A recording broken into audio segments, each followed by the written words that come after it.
Hi everyone, this is Gary Wilson and welcome to tonight's live investor agent webinar, weekly webinar. And again, welcome aboard to all of you who've taken some of the other training programs, Flipping for Profits, Rental Profits Without the Pain, Turning Rental Problems into Real Estate Profits, and wholesaling is coming out actually the end of February. So keep an eye out for an email from Beverly. We're going to do a special webinar just on wholesaling on Wednesday, February 22nd.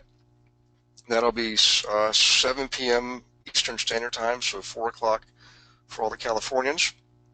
Okay, so that's a special webinar, not part of our weekly webinar series. We talked about wholesaling a lot leading up to Thanksgiving and Christmas, and so we have everything ready to rock and roll for you guys. We're gonna show you that program and get into more detail during that hour and a half on the 22nd. So keep an eye out for that. But welcome aboard to everyone, particularly the new folks. I'm going to reduce my panel here so I won't be able to see you for a moment. And just remember to use the question box to post questions. From time to time, I will unmute you, and we'll discuss things verbally, of course, and then everybody will be able to hear that. If you're listening to this in recorded mode, it's because you couldn't make tonight's webinar, and that's okay. Everybody gets the recording. And remember, if you just do a search on your phone, on your smartphone, look for the app for GoToWebinar, and it's a free app, and you can watch the recording of the webinar on your phone. You can also watch it live on your phone, by the way, too. And you can also get another app online to strip off the audio from these recordings and make your own MP3, and that way you can listen to it in your car. Okay, so just a little heads up there. Okay, what we're going to do tonight, guys, is we're going to pick up where we left off last week. Last week we talked about the school report, so I don't want to repeat all that. You can see on my screen here. Let me get back here. I've got the of course it's it's vertical, not horizontal. In any case, this is a copy of the school report. We went over it last week. I go over it every time I teach a class because it's basically the foundation.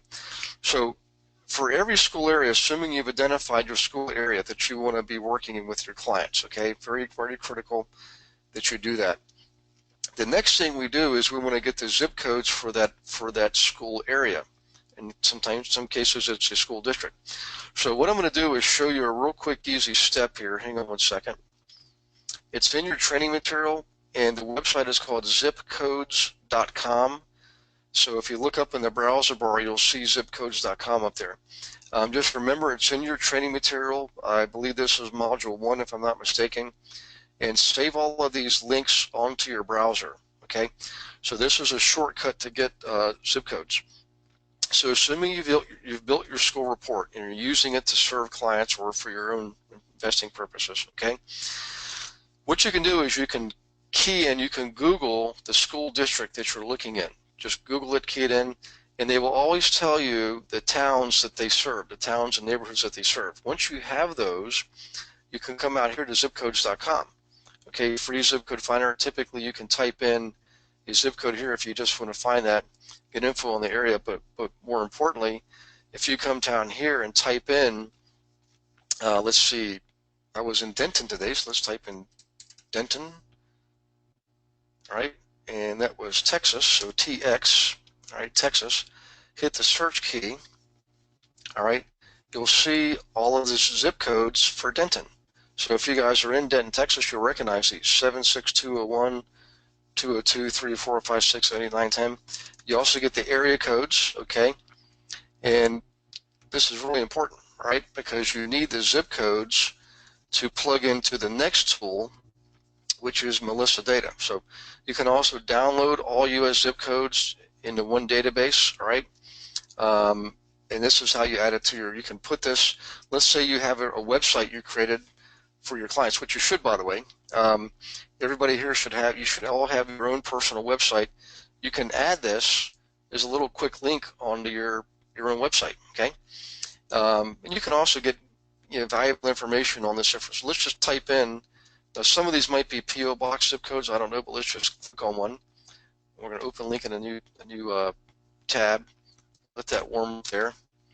and you can see all kinds of neat information. Look at all this stuff, right? You get the outline of the area number 1. Okay, so that's 76201 right near the Texas Women's College. I went right by there today. All right, and look at all this other information. Okay, average household value. There's census data. I mean, there's all kinds of stuff out here. Average income per household. Okay, so this is at the zip code level. Adjusted gross income, population by race, population by males and females, and you can see there's more females than males, and that's typical for most parts of the U.S. That is. Employment status, all kinds of good information. Gross rent, okay? What people are, what the average rents are for the areas, okay? I mean, just it goes on here. You can see, you can click on census information too. I mean, let's just click on see what pops up here. All right. I don't want to spend a lot of time on this. I just want you to know that there is a lot of valuable information out there, and it's all completely free. So look, you get to see the breakdown by sex and age for the zip code, okay, which is really important to all of us, particularly if you're working with flippers. I'll show you in a moment how you get neighborhood specific. It's really important that you understand the demographics and social graphics for your area, because when you're flipping is a business, okay, and when you're providing a product, your property is a product. When you're flipping a property, you're providing a product to a group of people. You want to go to areas where there's a lot of sales. You know, you have people listing, selling properties, and people buying properties. All right. We like to see that in, of course, school area, which we've gone over last week. All right. In any case, if you're thinking about who the most likely buyer is, it's a middle-class family looking to buy a medium-price home with 2.3 kids. So when you're flipping, you want to try to flip as many homes as you can to that demographic, all right? And those people just happen to want to be in areas where other people have children. So this tells you that kind of stuff, all right? So very, very important information. In any case, I think we beat that horse. So the next thing you do is this. You've got your zip code information, all right? You know the zip code, 76201. Now what we can do is go to Melissa data. So I'm going to give you guys a second to catch up here. All right, go ahead and write down any notes that you finished writing, any notes you were taking. Again, you can do screenshots. There's all kinds of things you can do to capture this information, and it is all in your training material, right? And remember, you can't go wrong looking at something and practicing something more than once. In fact, repetition is anybody who's a teacher. We have teachers in a training program, or a former teacher will tell you, repetition is absolutely the mother of success and the mother of learning, okay? Okay, so let's type in, what was that zip code, 76201. Let's key in, see what we get, 76201, okay? And you can see there's no PO boxes 76201. There's a lot of city routes, C for city route. There's no carrier routes. I mean, sorry, there's no rural routes, okay? Here, whoops, sorry. Let me go back here and scroll back up. I apologize for doing that. Hit too many keys at once. I'm going to reduce my panel so I can see everything you're seeing. So hang on one second. Okay. If you look at these carrier routes, remember a carrier route, guys, is synonymous with a neighborhood, okay? So we can see in all these carrier routes how many businesses are there, how many apartments are there, what the actual residential count is, okay? The average household income, and the average property value. So if I look here in carrier route 2, C0002, all right? I can see there's 20 businesses and a lot of apartments, right? Some of you on the call here probably know exactly where this is. We see what the average household income is and the average property value. So the reason this is important is if you're looking for apartments for you or for your clients, what you want to do, guys, is focus on the areas that have a lot of apartments. There's one area here. There's an area here, look at that, nearly 1,000 apartments, okay? There's a lot here, 346, a lot here, 263, 278 in this one, 453 here, 512 apartments here. The reason is what that tells us is wherever there's a lot of apartments, there's a lot of rentals, okay? And you can pretty much see based on some of these average household incomes that, yeah, there's a lot of apartments in some of those areas. You look down here where the average household income is 65,000 versus 20,000. Look, 20,000 household income, 741 apartments. Lots of apartments, lots of rentals. Average household income, 65,000. Very few apartments, only 143. Okay, so look here, 64,000. This particular carrier route, there's no apartments at all. Carrier route 25. So in this case, you can also see the average property value. Really interesting information here. But the beautiful thing is that let's just click on, let's go here and click on this map view here. All right, so there's no apartments, there's 186 residents, and the average household income is average household income is 64,000, and the average property value is 162,000. So let's click on that map. All right, now this is the route. This is the postal area, right, where the postman takes the mail in this route. And what's really neat is, you know, you can expand this. Okay, you can blow it up. You can see location, street names. Look at that, Parks. Is that Parkside? I think it was just there actually today. University Village Shopping Center, right? So, in any case, you can drill down as close as you want, and you get the street names and everything. Now, this is extremely valuable information. Let me just go back here for a second. All right. The reason is when you click on these map views, let's just click on another one here. Let's look at this one. Average property value, 191,741 apartments. So I'm willing to bet there's some multi-units in this area. All right, some multi-unit properties. And sure enough, there's University Courtyard apartments, Prairie Hollow apartments. I mean, I'm telling you right there, there's a lot of apartments, right? So what you do, guys, and please write this down, this is really critical. Now you go into your MLS to start a search, or create a new search, okay? And before you start keying in numbers of bedrooms, numbers of bathrooms, whether there's a garage, all those different criteria, the first thing you do is you draw a polygram. So you bring up the map view first in your MLS. When you draw a polygram, which means you're going to draw a shape connecting the dots that basically mimics the shape. A dot, so there's a dot here, a dot here, a dot here, dot here, dot here, a dot here, a dot here. This is an actual polygram. They're using the same technology that our MLS systems do, okay? So essentially what you're doing, guys, is you're going to your MLS and creating a search based on map view first.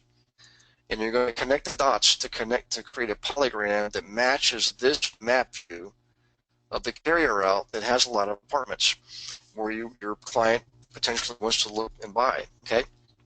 So map views are a critical piece of information, and you can also, by the way, in your search, zero laser beam focus even further and type in particular street names, all right?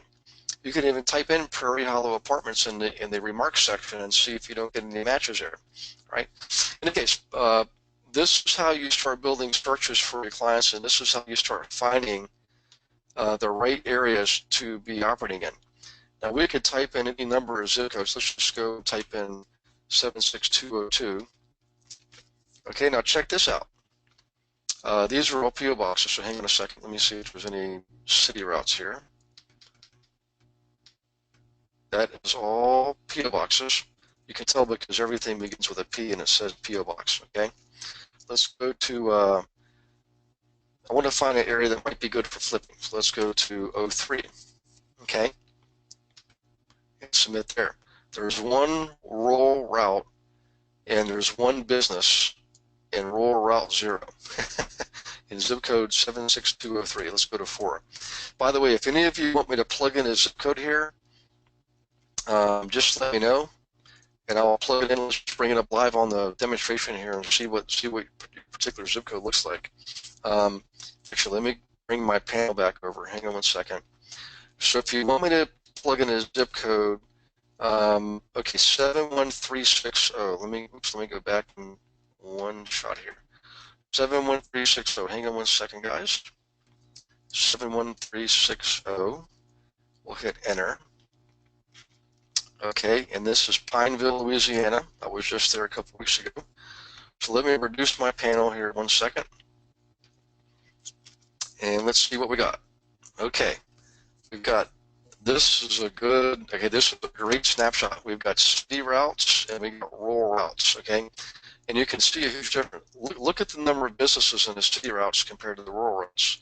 Look at the number of apartments in the city routes versus the rural routes. There's one rural route that has 40 units. I bet that's a 40-unit building, actually. I bet this is a complex here, 200-unit complex.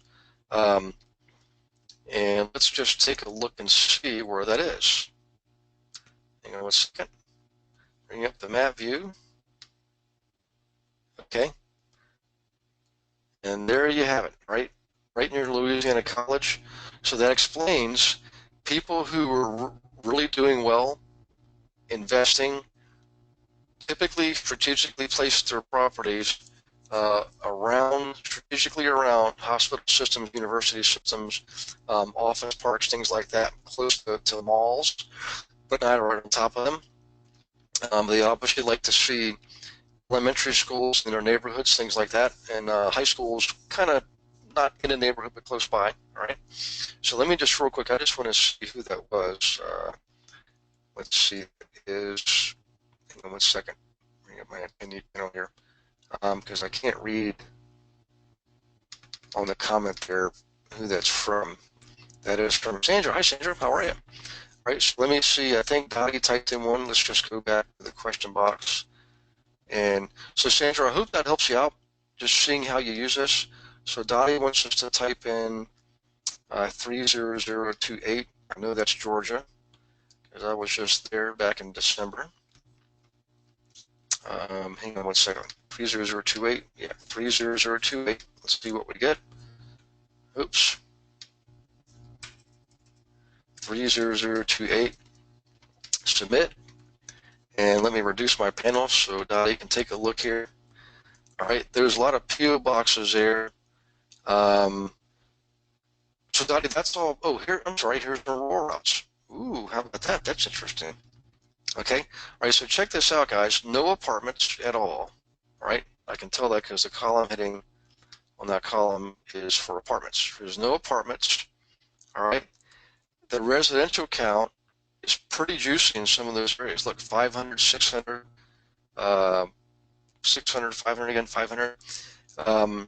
Oops, sorry, am I looking at the right column? Let me just double check for here. Yeah. All right, now look at the average incomes, okay?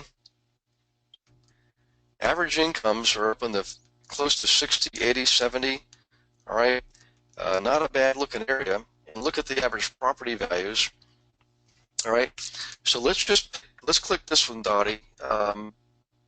Resident count 660, average income 71 grand, average property value 256, right smack dab where we want it. That's what we call within the median range.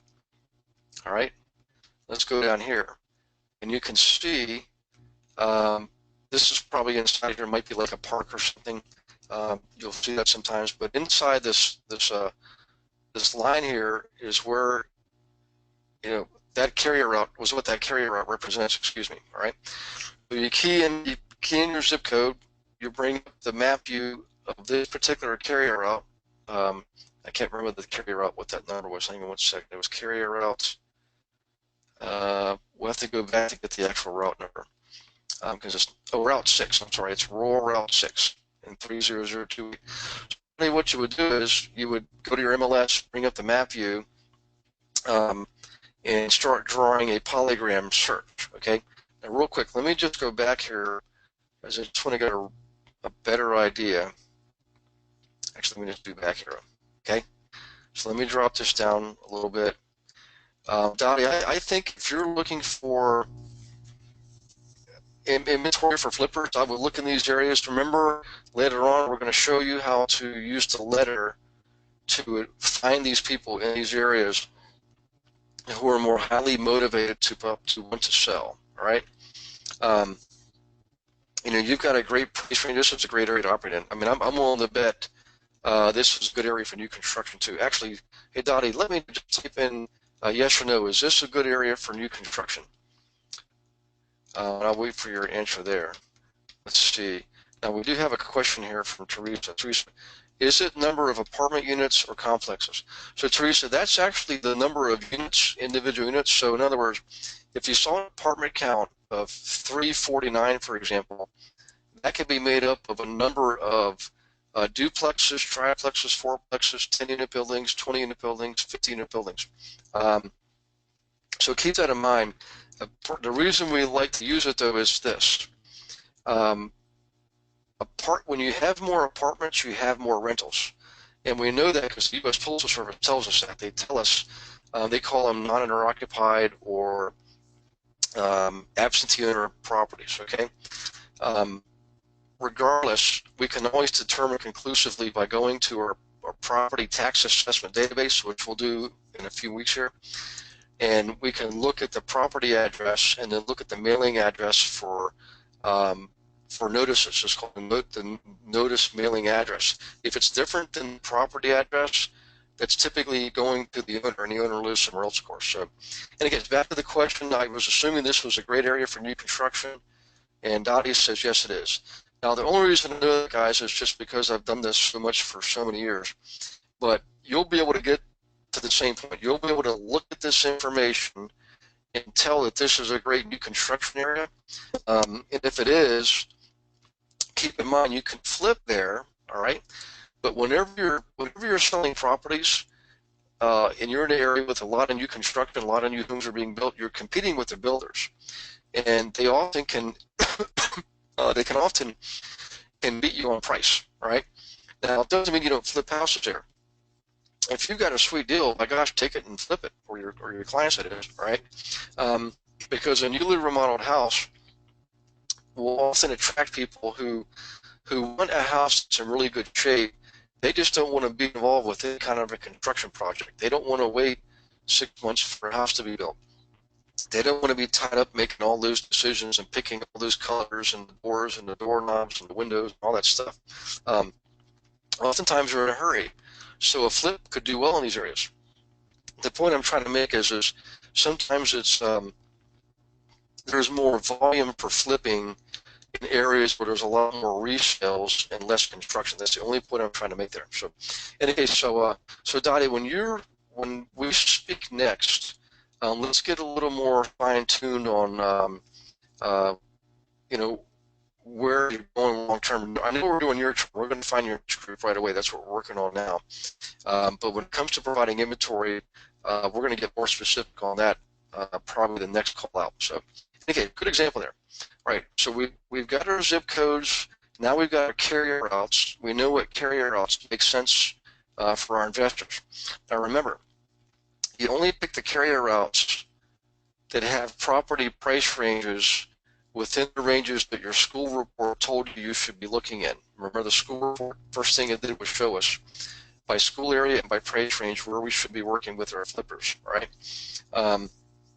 So you focus only on those price ranges. In other words, if our price range was between 200 and 250, or let's say 2 to 275, this would work here, that would work, that would work, that would not work, the one at the bottom would not work.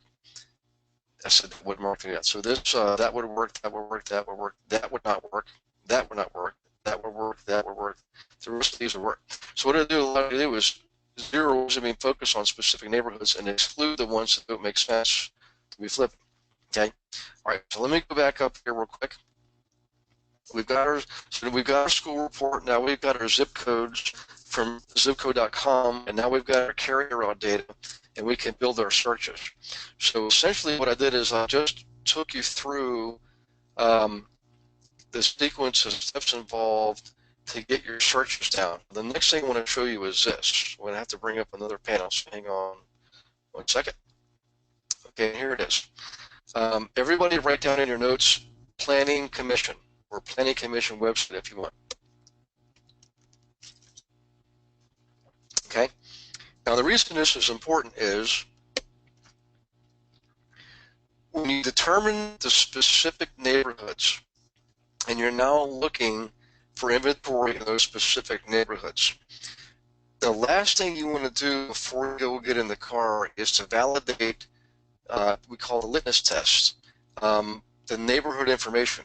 And all of that can be gathered from your local planning commission or planning commission website, if you will. Okay.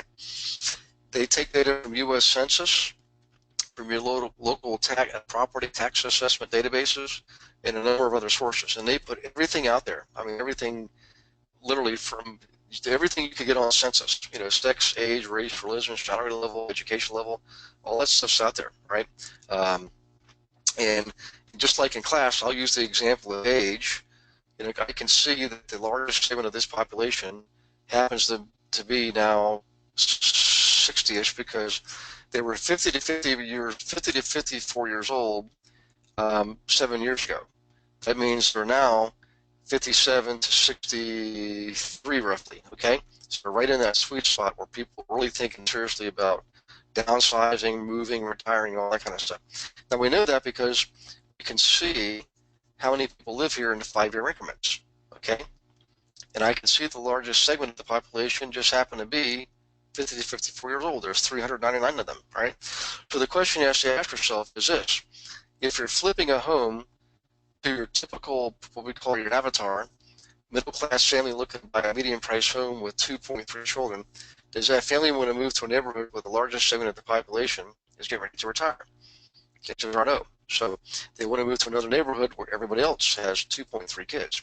So in any case, you can see all this information here, and I'll just scroll down and show you some more of what's possible for the data. All right. Here we go. Household by type, okay? Husband and wife, male, female, head of household, you know, non-household are living there, 65 or older, living alone. All this important, valuable information gives you a real clear picture of the area. So if you're looking to flip a 4-bedroom, 2-bathroom home, you got to ask yourself, you know, if you're in an area where a lot of people are 65 or older, what's the likelihood of you selling a 4-bedroom, 2-bathroom home? You know, and there's nothing, and I've had people say, well, was it that steering? No, this isn't steering at all. You're just gathering information. Your clients can make all the decisions. You know, steering is you won't show somebody a neighborhood. That's wrong. You know, let the data show you, direct you and your client to the areas that make the most sense for investing, whether it's buying rentals or flipping properties. And that's what all this stuff does for you. By the way, really important information here. Look at this here. I just happened to stumble across this. I didn't do this on purpose, but this is good information here. This tells you the number of and percentage of rental properties there and owner-occupied properties. And we can see in this particular neighborhood, 55% of people own and 44% rent. So I know, for example, I would definitely buy rentals in this area, okay? I kind of hit that sweet spot, and I'm going to tell you what that sweet spot is, so get your pens and pencils out, okay? Give you a second to get caught up here, and I'll tell you the ratios. All right, here's the ratios for broadly knowing which areas to be in. Let's say you're looking to flip a home, or your client is looking to flip a home. You want to be in an area where the percentage of owner occupants is at least 62, 63%. In other words, it's about 2/3 or more owner occupied. If it's 75, 80%, that's just wonderful. If it's 100% owner occupied, chances are the values will be higher on average than the average middle class family can pay. Okay, that's why they're looking for medium price homes. Now, you could flip here. I'm not saying you can't flip here, but you want to flip in areas where you have more a stronger presence of home ownership, because you have more people, more inventory that you can buy and sell. Okay. Now look at the next number: 44.6% of the people rent. The ratio for knowing where to buy rentals is this. It's a range actually. and their range is between 1/3 and 2/3 occupied. So this is right smack dab in the middle, right? In other words, if I have an area where greater than 33% of the people rent, and yet less than 67% of the people rent, that means I've got a range of about 34%. I like to see that range, and this 44.6 is right smack dab in the middle of that range, right? Now let's think about that. Why that ratio? Okay, well, let's say fewer than 1/3 of the people rent in that neighborhood. In other words, it's 20% renters, for example. I probably would not buy rentals there, because what that means is a strong home ownership area. In this example I just gave, not on the board here, but in the verbal example, if 20% of the people rent, that means 80% of them own. So if 80% of them own, that means typically the average value is going to be higher than neighborhoods where more people rent. And if that's the case, what that means is you'd be hard pressed to find affordable properties in that neighborhood that a person can rent for profit. So that's why we're saying we know that sweet spot is between 1/3 and 2/3 for rentals. Now, on the top end, the reason we like to keep it between 1/3 and 2/3, let's say you're in an area where 80% of the people rent. Okay, that would be a little bit unusual, number one. But number two is that tells you there's very little home ownership. So what that means is property values will likely not change much over time. The rents could, but typically the areas that are very heavily populated with rentals, the rental rates tend to stay pretty stagnant. They do not move much at all. Okay, now there are exceptions. Let's say you're near a hospital or university system and there's a lot of rentals. You better believe those rents actually will go up over time, and so will the values of those properties, because they're strategically placed around areas where people want to be. There are a lot of people want to be there. They're interns or residents. They're nurses. They don't want to drive an hour. They just want to be close to where they work. They like being in town. And for the most part, they're doing pretty good salary rise. So you won't have a problem collecting rents from a resident, okay, a resident doctor, or typically a nurse, okay. In any case, I just wanted to point out that this ratio is there for you to use. It's very valuable information, all right? Just one more thing that's available to you in this planning commission website data. I'll just scroll down and show you some more things, right? Whoops, right. We can see non-institutionalized population. Which means, by the way, you can find out how many people are institutionalized, right? Living in homes and things like that, or halfway homes, excuse me, rehab centers, what have you. You can get an idea of how many properties, are ADA compliant, how many ADA people live in those properties, and that's important because part of your portfolio mix. This is just my opinion because I've done this before, or the portfolio of your clients, I think, should be made available to people who need wheelchair ramps and grab bars and things like that. And typically, it's not just that they make great tenants, but for you financially, typically you can command higher rents. And it's not that you go out and you're not trying to gouge people, it's just the ADA will provide grants for landlords to build wheelchair ramps and handicap accessible showers and bathtubs and so forth, and they find tenants and they actually will place the tenant for you. And I've seen areas where guys, they will pay up to 3 times prevailing rates, in other words, 3 times prevailing rents for the area. So if your average rent is $3,000 let's say your average rent is $1,000 on a 2-bedroom apartment, and there's a need for ADA compliant properties, and you make yours ADA compliant. By the way, they give you a grant that you don't have to pay back. All you got to do is sign for it. The tenant does all the work. In any case, they'll pay you up to 3 times prevailing rates because you need housing for people who have need handicap accessible facilities. So keep that in mind. Wonderful way to serve the community and profit at the same time. We call that prosperity through service. In any case, that kind of information's out there too. You can see income levels. I mean, look at all the stuff that's available to you. How many people are below poverty level? All right. let's see what else here.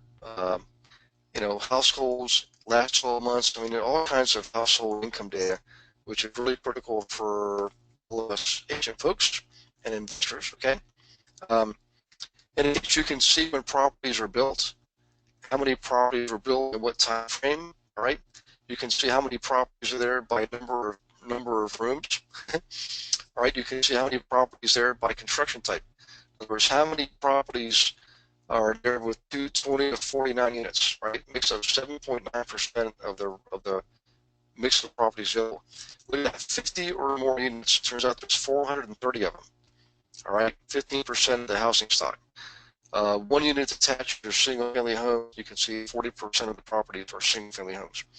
In any case, again, you get a real good sense of how many multi-units. So when people say, well, there's no multi-units around here, I tell you, just go look at your data. You find out you've probably got more than you think.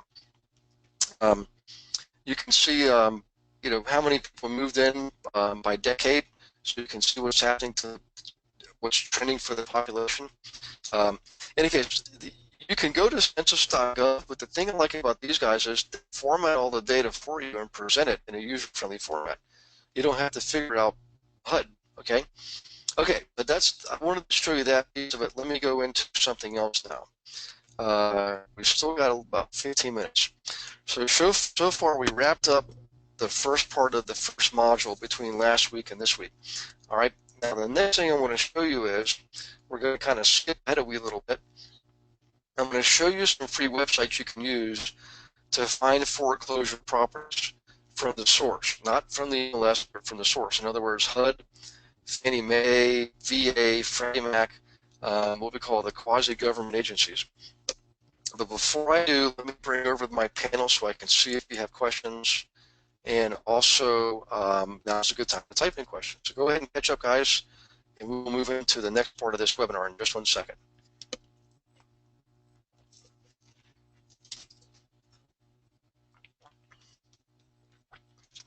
Okay, let's see here. This is Robert Erlin. Hey, Robert. I say, Gary, when I pull up Melissa data, I get this, oops, this page didn't load Google Maps correctly. See the JavaScript console for technical details. I'm not sure if you're going to do an update, Robert, on your Java update on your computer. You may need to do you should get a little icon popping up across the bottom panel. Your down at the bottom here has your programs that are running, okay? Or you can Google Java and just do a download and update there. I think it's free, actually. But make sure you've got the right URL. So let's look at where my cursor is now, and excluding the last part where it says $zip equals 30028, eliminate that and have everything from that point to the left typed in. In other words, going to the left, beginning it from left. www.melissadata.com/lookups/cart, map cart. Yes, actually that should be let's say the cart lookups.cart.zip. So it's actually cart.zip. Let me go back here and see if I can locate that for you. Hang on 1 second.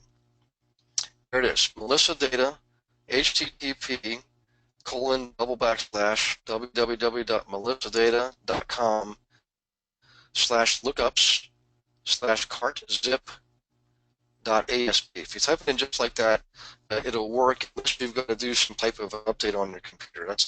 I'm going to guess, Robert, that's what's going on there. So, in any case, let me see what next we got. Dottie says, thank you, you're welcome. Okay. Let's see. Teresa says, Gary, I was having a really hard time finding out which planning site has this info for Fort Worth. All I could find was info about zoning, development, etc. Okay, let's see. So what we can do is let's do a strategy call, or if you want to, I will play with that. I know you're in Fort Worth. Matter of fact, let's just go and let's just do this real quick. Hang on 1 second. This could be a good exercise. Let me go here. Reduce my panel. Excuse me. Okay, Fort Worth planning. Oops, too many ends.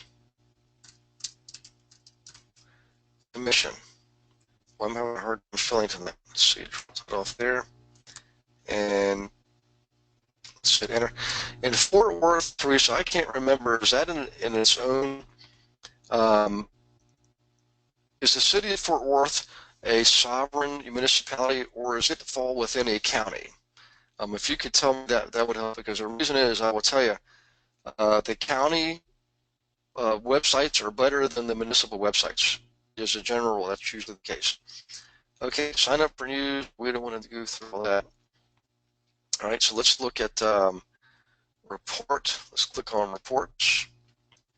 So this is fortworthtexas.gov/report. Usually there's a lot of panels here. Let's see, report. We don't want to report anything here. We just want to get, okay, let's check this out. So we've got about Fort Worth, website policies, accessibility, visitor information, events of Fort Worth, public information, financial information, open data portal. All right, so let me click on that. Okay, see, sometimes you just have to just play with it. I agree to the terms of use. So Teresa, I just clicked on the open data portal, all right, and I can see already I'm going to get a lot of good data here. So check this out. GIS is an awesome data source that we use in Canada also. Local permit location map, you know, crime data, city data search. Let's see. Code, we don't need to worry about code violations, but in any case, you can see all kinds of good stuff. Whoops, sorry, let me go back up here, guys, for 1 second. Restore to default. Let's just click on GIS data. And by the way, this is probably going to be too much information. And I'm not sure if this thing is still thinking or what here. Let's see, let's try it again. Fort Worth GIS data. Let's see. Oops, here we go. Okay, so Tariq, if you look at this, you start off with map views, all right? You can do downloads, data downloads. You can, let's see if we can get over here. Whoops, I didn't want to do that. Hang on 1 second. Let's bring that back out there. Let's do zip. And sorry, I missed the map view there. But what I want to do is I want to go over here and look at the data sets, all right? Building footprints, bike routes, bike racks, benchmarks, abstracts, council districts, future land use, which is very important, lots and tracks, major streets, master thoroughfare plan, very important. So this will tell you what they're planning on doing in the future, all right? Now, I want to go back here and let's see if we can find, we don't want counselors. I was going to look at some other reporting just to see what's possible. But before I do that, let me go back to the beginning. Go back here and let's look at permit location map, okay? So Teresa, let me just bring my panel back over. Let's see, Teresa, just type in, this might help you get on the right track. So, okay, so Jacqueline's asking, how did you get this report again? So what I did, Jacqueline, is I just typed in Fort Worth Planning Commission, okay? And then I went down to the bottom of their home screen to see what other pages they have available. And I found it under, I think it said data portal, something data portal, because I knew when I had that, when it said data and it said portal, that I would have everything at my fingertips. So in any case, and you have to play with it. Unfortunately, guys, each county, each municipality has their own website, and they're all used in different programmers. ADA Tamara is American Disabilities Act, ADA, okay, American Disabilities Act. Let's see, what about Section 8 rentals? Yeah, so Troy, and back to that Planning Commission website, if you look, there was a section that talked about how many people were receiving a subsidy, so that's in there. You can see how many people. Remember, Section 8 doesn't deal with the actual physical property. Section 8 deals with the tenants. It's a tenant-based program. So certainly they approve properties for Section 8 rentals. In other words, the Department of HUD has inspectors in every municipality, in every county, and they inspect the units to make sure that they're habitable, they're up to code and all that. But the reality is the program is based on the tenant. So the only thing you're going to get on these data websites is how many of those people are in the area. They're not going to tell you how many properties are Section 8 compliant. They're just going to say, here's how many people receive subsidy in the area. So good question. Excellent question. Okay, what about, so we just did that. Let's see, this is an example. I have gone through example one. Let's see. I called, met an investor, Ray, who was attempting to sell his property, which he is rehabbing. Will be done in the next 3 weeks and has been working on the project since the summer. He used his own money. When I asked him, can I see the property, he mentioned I'm only paying $2.5 to the agent. If you have a buyer, I do not want to list because I have a lot of listing agents. I'm curious, would you attempt to get him as a client? If so, what approach would you use? Okay, let's see, that was from Fassel. Hey, good job, man. So, in any case,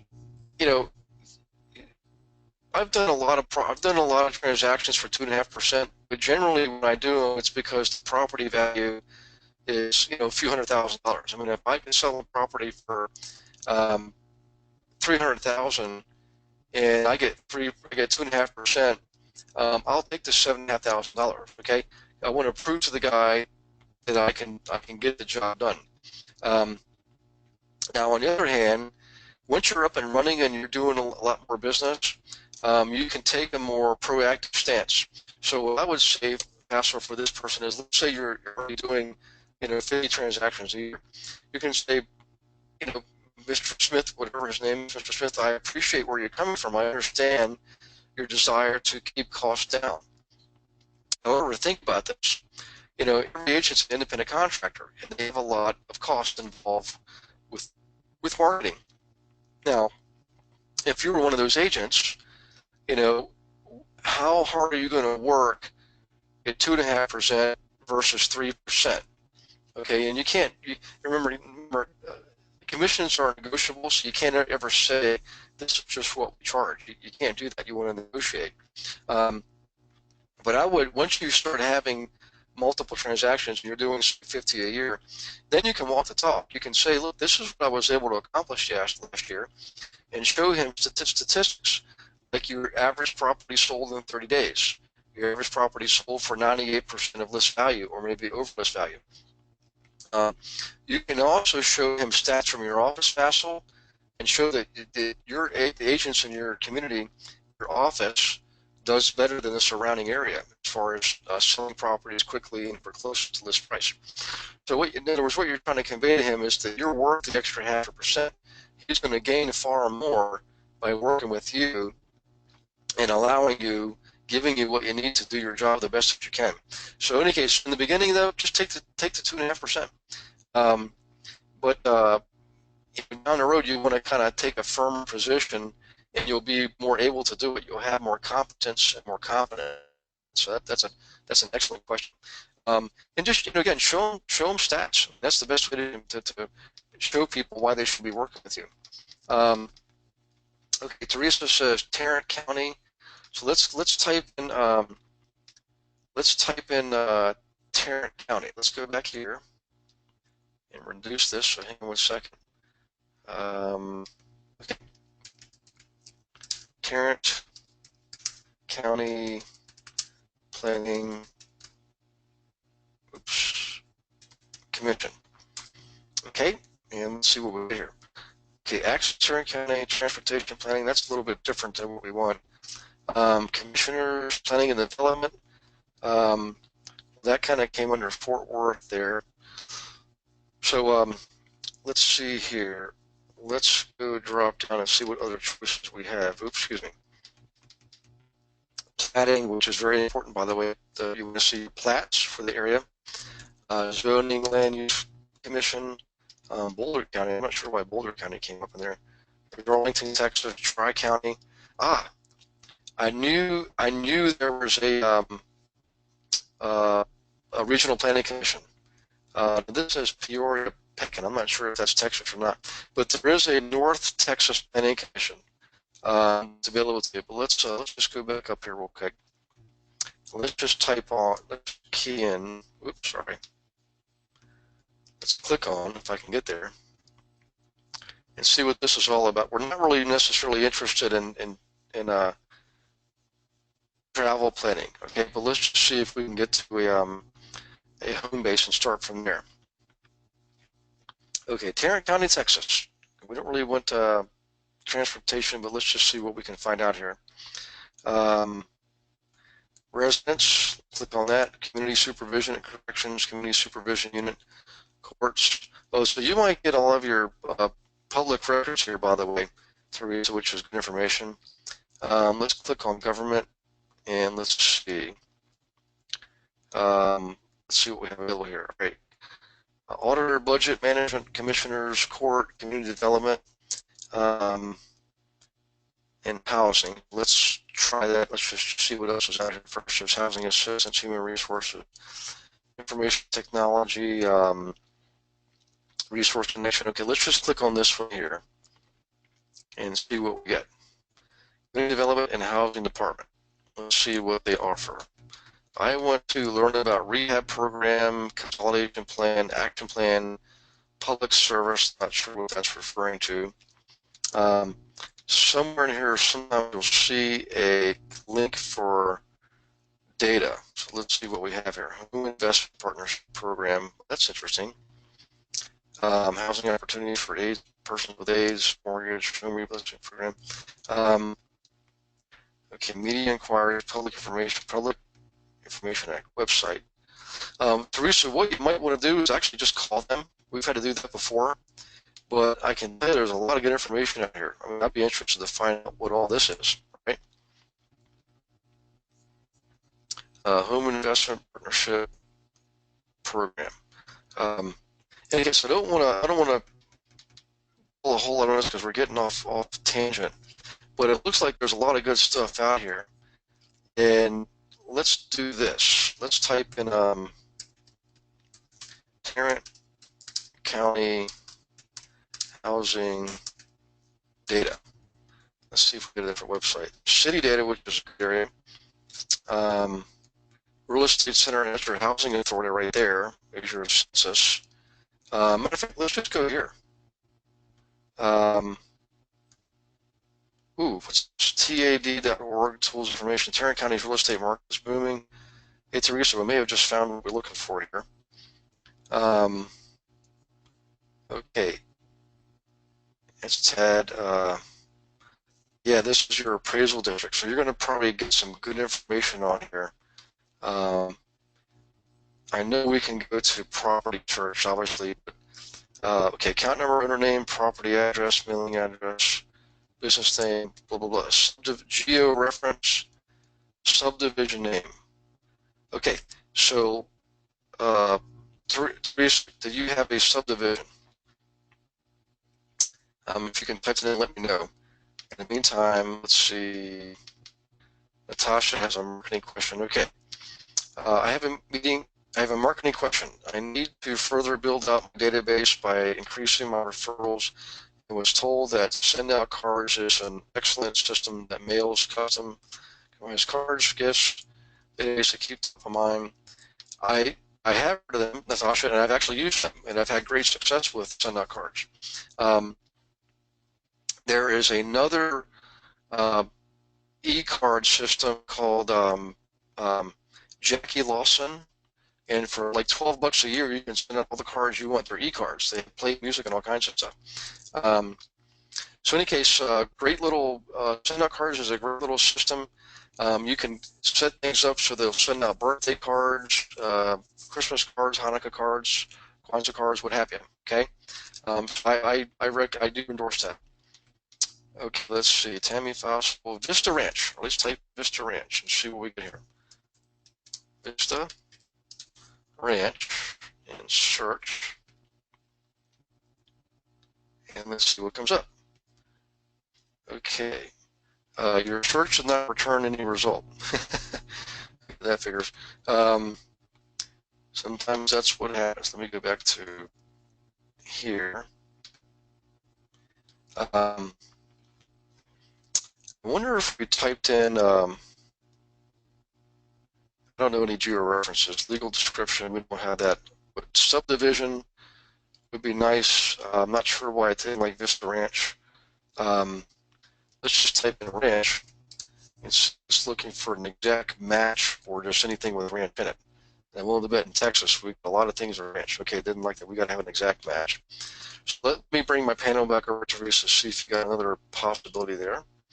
Okay, Vassal says, what is the name of the card place again for $12 a year?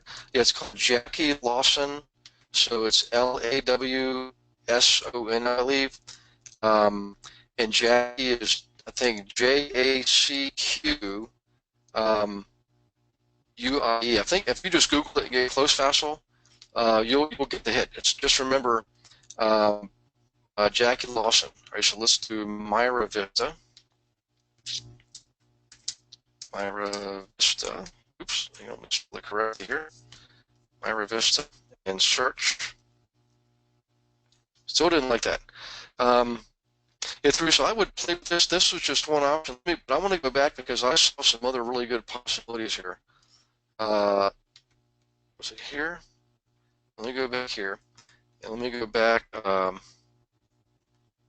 to the prior panel. Oops. Oops. Okay, city data, that's a good one, Teresa. But let's look at census. In any case, keep that in mind. tad.org, Teresa, and just play with it. This is generally what we have to do for any area we go into. Just play with it, and you'll just get what you need. But if you're really want specific raw data, man, what I'm clicking on right now is this is the horse. This is where all other data sources are getting their data. It's from U.S. Census. You're lucky because they actually have it formatted for you already in what's called quick fact table format. Look at all these demographics. You can click on all kinds of topics here: population, age, sex, race, housing. Let's just click on housing, and you can see. Oops, sorry. All right, housing units as of 2010, as of 2015, owner occupied, median value, median, select the monthly owner cost, all this great information. Select the fact. So we got population, age, sex, persons under, persons over, all kinds of demographics. And if you look at this drop down, you get all kinds of criteria you can select from. All right. Economy, I mean, just amazing level of information here. Census is the mothership of all data. So just be warned, you could get really sucked into this. But Teresa, if tad.org doesn't give you something that looks appealing, just come here. All right, census.gov. Click on that link let's just go back so you see what it was. Okay, census.gov/quickfacts/table. All right, and you could probably leave it at that, but this one, of course, is for Tarrant County. I'm willing to bet you could do the same thing for specific townships and boroughs. I mean, I know you can. And so if you type in, Fort Worth, you'll get the data specific to Fort Worth. So, anyways, real good stuff there. And this is how you drill down. So let's see. Teresa says you have to click on the radio button next to it. Oh, that's right. Let me go back to that. That was tad.org. Okay. So let me drop down here again. Oops, sorry, I gotta go up to the search function. And I think that was property search. Let's do that. make sure I did the right thing. No special characters. Let's click on subdivision. Oops. Oh, I see what you're saying. Okay, so Myra Vista. Let's see, department, residential, and let's just keep that all cities and see what we get. Ah, now we're talking. Thanks, Reese. Okay. You get looks like every single lot is here. Get the owner's name, market value, of course, street address, unbelievable critical information. So this is really, basically, this is your county's tax assessment database. I would use this, Teresa, in conjunction with the one we just were at, the census data. First, use that one to drill down and validate what your school report is telling you, and then you can use this to get specific addresses. And I'll show you how to market to these folks here in the upcoming modules. You're going to know exactly what to say and where to send it to get these people to raise your hands. So good catch there. Okay, let me go down here and see what else we have. Click the radio button. Okay, did that. Natasha says found it. Excellent. There it is. JACQUIE Lawson.com/cards. So it's Jackie Lawson. That's for the send out cards. I'm sorry, for e-cards. Excuse me. All right. Let's see. That was Nick. Yeah, subdivision. We did that. Okay, guys. That was pretty much it for tonight. I know we ran a little bit over, but awesome webinar tonight. Remember, you're going to get the recording tomorrow. Just drop it down and save it on your hard drive and keep it forever. All right. Now, next week, let me see here.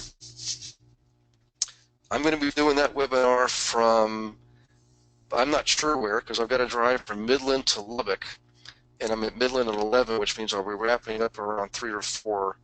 I might be able to make it to Lubbock in time.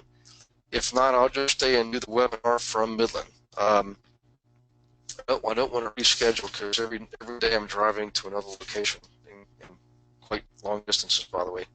So, in any case, we're going to continue next week. Next week we'll get into some other sources of properties that you can use that are off the MLS. We'll also start to move in to, if you want to, I'll do things differently this year. Instead of going into how we analyze properties, what I might do is go into one of the marketing campaigns for you guys, show you how to make use of all this. Also, I'll look for the feedback from the emails. That's what I'll do, and I'll determine what we did go over next week based on that. So, anyways, thank you guys for participating. God bless you all, and I will see you. Oh, hang on, we got another. Toy says, hi, Gary. Hi, Toy. Hey, Toy, if there was something else after hi, Gary, it did not show up. It just says hi, Gary, with a comma. So I'm not sure if you maybe hit the enter key too soon or something. I'll look for another message before I log off, but here we go. All right, looking forward to seeing you in March. Amen. I look forward to being there too, Tori. So, okay, guys, I hope you have an awesome rest of the week. God bless you all and your families. I will see you next week. And please remember to email me, call or text with any help you might need. And also, I want to know what you're doing, what you're working on, what's working for you, so we can help you fine-tune your efforts and get better results. Okay, you guys take care. Have a great night, and we will see you next week. Bye-bye.